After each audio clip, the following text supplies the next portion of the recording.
मज़ेदार एग्जांपल देता हूँ। कई सारे लोग होते हैं, उनके लड़के बड़े हो जाते हैं, लड़कियाँ बड़ी हो जाती, आस पड़ोस में भी अच्छे अच्छे लड़के रहते, अच्छे अच्छे जॉब करते, अच्छी अच्छी लड़कियाँ रहती।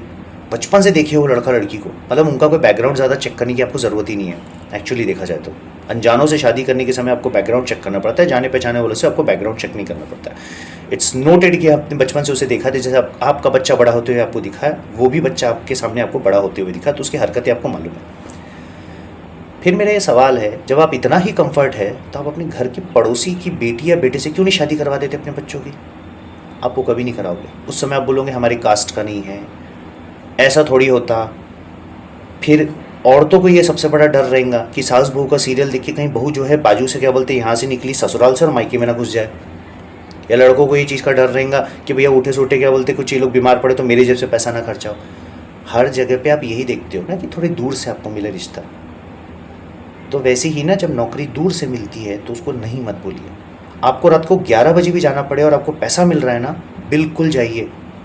बट एक बात ये भी याद रखिए कि बैलेंस्ड लाइफस्टाइल रखिए, अपनी फैमिली को भी समय दीजिए, बच्चों को भी पढ़ाइए, बच्चों का भी ध्यान रखिए। मेरे फादर से मैंने एक सिंपल बात सीखी है, इतना सिस्टमैटिक बनो अपनी लाइफ में कि तुम्हें देख के लोग अपना टाइम टेबल बनाए, ना कि तुम देखकर उनको टाइम टेबल बनाओ। मैंने समझा दिया है, जिसको गाली बकनी है मन में जी भर के गाली बक सकता है।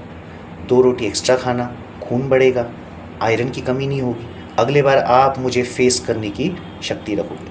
मगर एज ए टीचर मैं बहुत ब्लंट बोलता हूँ, बहुत सीधा बोलता हूँ। मुझे ना लूज टॉक करने वाले लोग बिल्कुल पसंद नहीं है। मैं लूज टॉक करने वाले को सीधा बोलता हूँ, गेट लॉस्ट।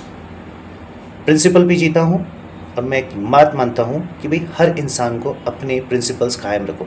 आपके घर में ना जब फ़ोटो लगती है ना दादा दादी नाना नानी की, 1-2 जनरेशन तक उनकी पूजा होती है, उसके बाद वो फ़ोटो निकल जाती है, नए दादा दादी लग जाते हैं। कुछ ऐसा काम करके जाओ अपनी लाइफ में, एक ऐसा लैंडमार्क सेट करके जाओ, एक ऐसे आइडियल बनो अपनी फैमिली के लिए कि 7 पुश्ते तुम्हारी फ़ोटो को निकालने की हिम्मत ना करे और वो दीवार पे लगी रहे और सब उसको माने।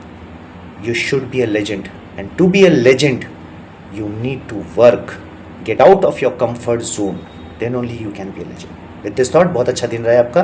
बच्चों, मैंने यह बात आपको समझाई है, कृपया करके ध्यान से समझिए। पढ़ने की उम्र में पढ़ाई कीजिए, फालतू की हरकतें मत कीजिए। बाकी चीज़ें करने के लिए ज़िंदगी पड़ी हुई है। इसी के साथ किसी को मेरी बात बुरी लगी होगी तो मैं उसके लिए क्षमा चाहता हूँ, और अगर किसी को ऐसा लगता है कि जो मैंने समझाया है वो सही है तो वो उसे फॉरवर्ड कर सकता है उन लोगों के पास जो अभी भी थोड़ी मटेरियलिस्टिक वर्ल्ड और अपनी कंफर्ट जोन में जीते हैं। Thank you very much, have a nice day, God bless.